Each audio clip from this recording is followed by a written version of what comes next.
Last September, Janet Yellen, the U.S. Treasury Secretary, warned that the federal government could be close to default, or in other words, that it would run out of money if Congress did not approve raising the debt ceiling.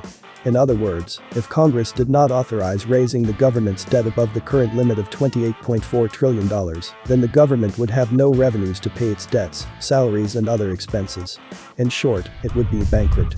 So there are two questions to address. What is this debt ceiling, and could the US really go bankrupt?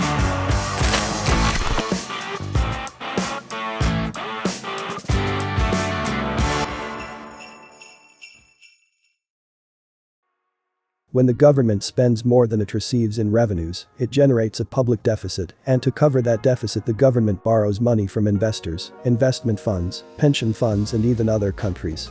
The sum of all those loans, those commitments that the government has with institutions, people, and countries is called public debt. But in the US there is something called the debt ceiling. It means that there is a limit to the debt that the government can obtain.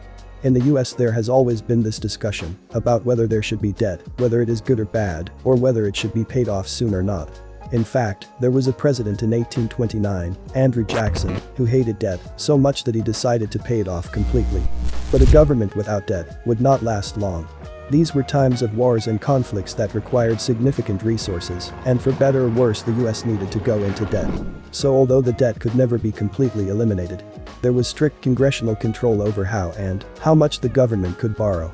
Before World War I, Congress had to approve virtually every borrowing decision. For example, if the government wanted to go into debt to build a bridge, that debt had to be thoroughly approved by Congress. If days later it wanted to acquire another loan to buy armaments, it again had to be authorized by Congress. This mechanism was used until World War I, because think how many spending decisions are made during a war. It became very complex to ask Congress for authorization to approve a new debt every time you wanted to buy new equipment, tanks, airplanes, etc. Because of this, Congress granted more flexibility to the government to borrow and finally established an overall debt ceiling. With this, Congress went from approving every loan that was made to authorizing a total debt limit.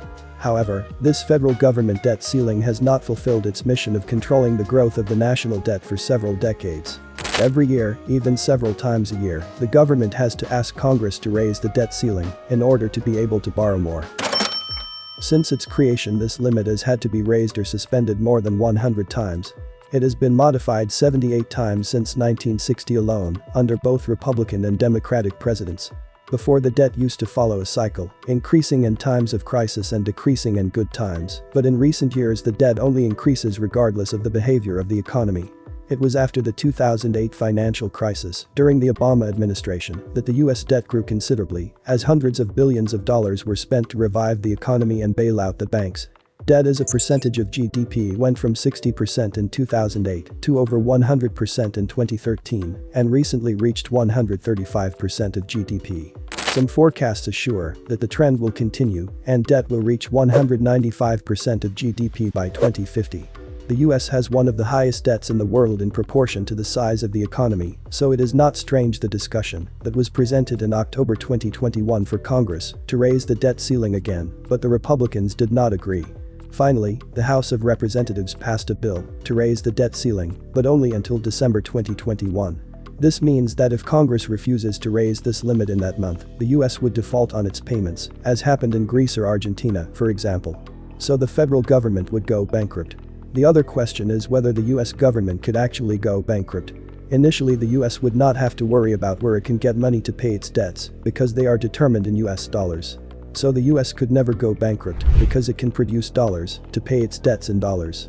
If a person owes $1 million, but hypothetically that person can manufacture dollars, he simply manufactures more dollars to pay that debt. The same happens with the US.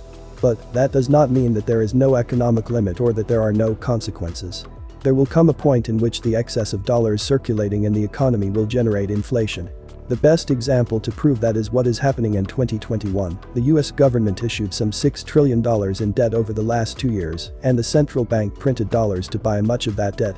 A percentage of those billions of dollars went into the accounts of Americans, and as expected the demand for goods and services increased considerably, but the production of goods and services not so much, which generates an increase in the inflation rate that has not been seen for 30 years. So the US can continue printing dollars to pay its debts, but the limit is the inflation generated by those dollars created out of thin air. At present the US is very cheap to borrow, even at 0% rates. That is because there is high demand for its debt bonds. In other words, because its bonds are so desirable in the market, they don't have to offer high yields to investors. But the main reason it is so cheap to borrow is because much of the demand for those bonds comes from the Federal Reserve, from your central bank, which prints money to buy those US government debt bonds. But those trillions of dollars injected into the economy are generating inflation, and that is the limit of this whole mechanism of financing the US government. Because sooner or later the Federal Reserve will have to give up printing money and stop buying more government debt, or it will have to sell the bonds it bought to take money out of the economy. In either case, the interest that the government will have to pay to borrow will increase because the demand for its bonds will decrease, and since they will no longer be so desirable, they will have to offer higher yields. Therefore, it will be more expensive for the government to get into debt. And in this case, it would be possible to speak of a default or bankruptcy of the US government because it would no longer be indebted at 0%, but at 2 to 3 or 4% or more. In this case, the government would already have to allocate a large part of its budget only to pay interest on the debt.